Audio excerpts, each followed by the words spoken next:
Scott Simpson. Thank you, Mr Speaker. This is the first opportunity I've had to speak in a general debate since this Parliament has been in session this year. And what a delight and a privilege and a pleasure it is when the government is in such good form, such good shape, with such focus, such energy, such direction.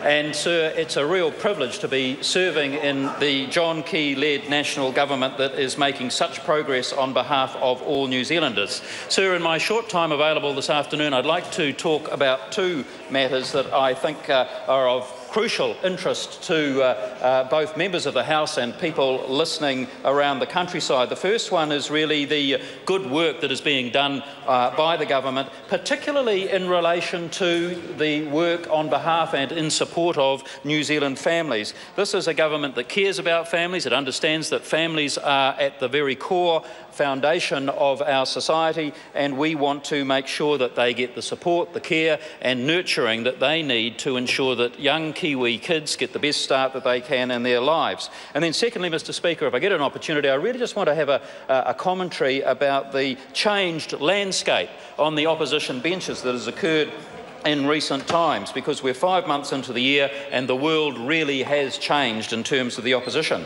Stability, certainty, predictability, these are things that voters like, these are things that citizens like, these are things that society likes. And John Key and the National Party-led government are in fact providing these things to New Zealanders, and New Zealanders are understanding of that. New Zealand remains and always has been a very good place to raise a family, a very good place to bring up children. And that's not just us that say that here as Kiwis, but that's acknowledged from others around the world. We have a government that has purpose, that has pace and that has energy, and a lot of new ideas going into this third term. And I want to just touch on a couple of them because they relate primarily to the strong and growing economy that we are fortunate to have at the moment, due, I have to say, in very large part to the careful, prudent, wise and astute management of the country's books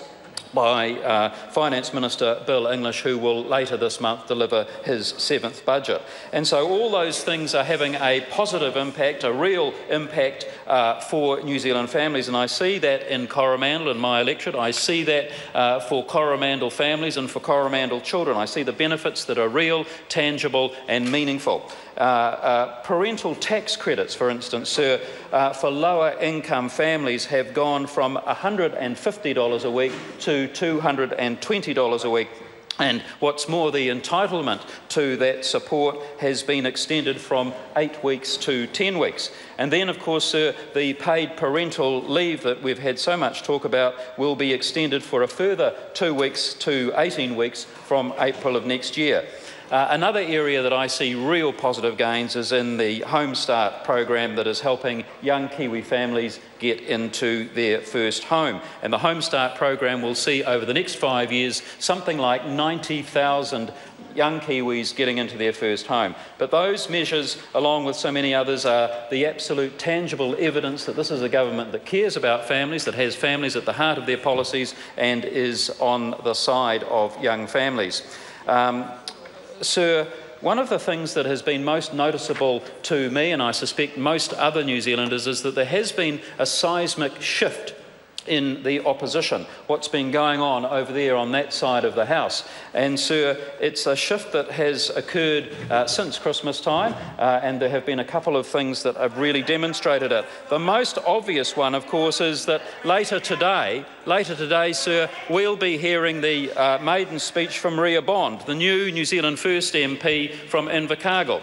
And that is a side effect of the result of the Northland by-election, and I'm sure the good people of Northland will be keen to hear from the new Invercargill member when she gives her maiden address in a short period of time. I congratulate and welcome her to this place. But the good people of Northland will be surprised, I'm sure not, to know that it's now Winston Peters who has effectively assumed the mantle of leader of the opposition. It's Winston Peters and New Zealand First that have the energy and the passion of opposition. It's New Zealand First that seem to be leading the fight on the opposition benches, and it's New Zealand First that have in fact stolen the oxygen and lunch from Labor. Mr. Speaker.